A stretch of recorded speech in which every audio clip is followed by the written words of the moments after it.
Assalamualaikum student, how are you? I hope you will be fine student. Today I will teach you passage number 39, translate into English.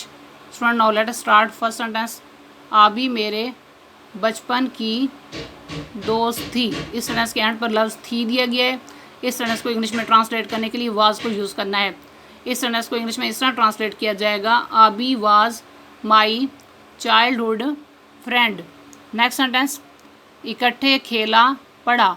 इस sentence के दो हिस्से हैं। Sentence का पहला हिस्सा इकट्ठे खेला, इस हिस्से को इंग्लिश में ट्रांसलेट करने के लिए पास्ट इंडेफिनिट टेंस को यूज़ करना है। सेंटेंस का दूसरा हिस्सा पढ़ा, इस हिस्से को इंग्लिश में ट्रांसलेट करने के लिए पास्ट इंडेफिनिट टेंस ही यूज़ करना है। इस सेंटेंस को कंप्लीट इंग्लिश में इस तरह ट्रांसलेट किया जाएगा, we played and got education together.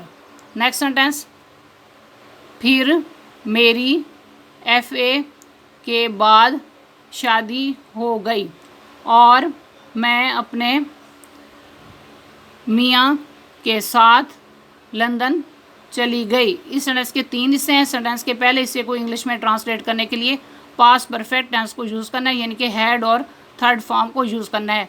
Sentence का दूसरा हिस्सा पास्ट इंडेफिनिट टेंस का पैसिव वॉइस है। इस हिस्से को इंग्लिश में ट्रांसलेट करने के लिए वाज के साथ थर्ड फॉर्म को यूज़ करना है। सेंटेंस के तीसरे हिस्से को इंग्लिश में ट्रांसलेट करने के लिए पास्ट इंडेफिनिट टेंस ही यूज़ करना है। इस सेंटेंस को कंप्लीट इंग्लिश में इस तरह ट्रांसलेट किया जाएगा, then after I had passed the intermediate examination I was married, I with my husband went to England. Next sentence, Abi ने आगे पढ़ा या उसकी शादी हो गई, मुझे कुछ खबर ना मिली। इस सेंटेंस के तीन हिस्से हैं। सेंटेंस के पहले हिस्से में लफ्ज़ आबी ने आगे पढ़ा, इस हिस्से को इंग्लिश में ट्रांसलेट करने के लिए पास्ट इंडेफिनिट टेंस को यूज़ करना है। सेंटेंस का दूसरा हिस्सा पास्ट इंडेफिनिट टेंस का पैसिव वॉइस है। इस हिस्से को इंग्लिश में ट्रांसलेट करने के लिए वाज के साथ थर्ड फॉर्म को यूज़ करना है। सेंटेंस का तीसरा हिस्सा पास्ट इंडेफिनिट टेंस का नेगेटिव सेंटेंस है। इस हिस्से को इंग्लिश में ट्रांसलेट करने के लिए डिड नॉट के साथ फर्स्ट फॉर्म को यूज़ करना है। इस सेंटेंस को कंप्लीट इंग्लिश में इस तरह ट्रांसलेट किया जाएगा, I did not get any news of Abi whether she got further education और वाज मैरिड। नेक्स्ट सेंटेंस, जब मैं 5 बरस के बाद वतन लौटी तो एक रोज़ बाज़ार में अचानक आबी की बड़ी बहन से मेरी मुलाकात हो गई। इस सेंटेंस के दो हिस्से हैं। सेंटेंस के पहले हिस्से को इंग्लिश में ट्रांसलेट करने के लिए पास्ट इंडेफिनिट टेंस को यूज़ करना है। सेंटेंस के दूसरे हिस्से को इंग्लिश में ट्रांसलेट करने के लिए पास्ट इंडेफिनिट टेंस ही यूज़ करना है।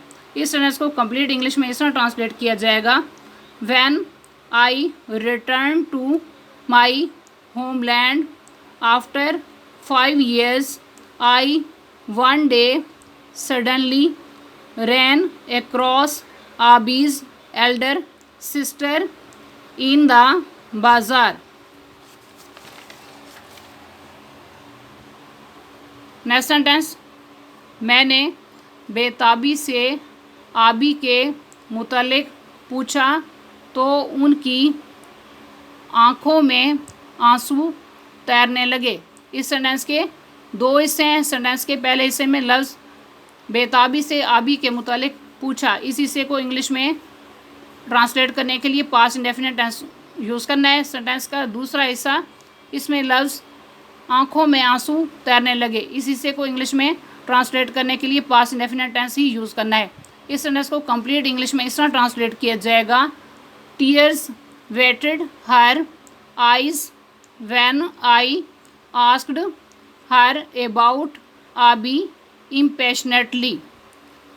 मेरा घर नज़दीक ही था। इस सेंटेंस के एंड पर लफ्ज़ था दिया गया है। इस सेंटेंस को इंग्लिश में ट्रांसलेट करने के लिए वाज को यूज़ करना है। इस सेंटेंस को इंग्लिश में इस तरह ट्रांसलेट किया जाएगा, my house was near by.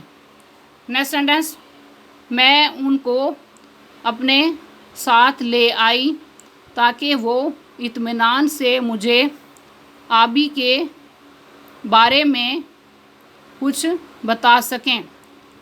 इस सेंटेंस के दो हिस्से हैं। सेंटेंस के पहले हिस्से को इंग्लिश में ट्रांसलेट करने के लिए पास्ट इंडेफिनिट टेंस को यूज़ करना है। सेंटेंस के दूसरे हिस्से को इंग्लिश में ट्रांसलेट करने के लिए मॉडल वर्ब माइट के साथ फर्स्ट फॉर्म को यूज़ करना है। इस सेंटेंस को कंप्लीट इंग्लिश में इस तरह ट्रांसलेट किया जाएगा, I took her with me so that she might tell me something about Abi in a relaxed mood. Student, आज का लेक्चर यहाँ कंप्लीट हुआ। I hope you will be understood this lecture. Okay, Allah हाफिज़।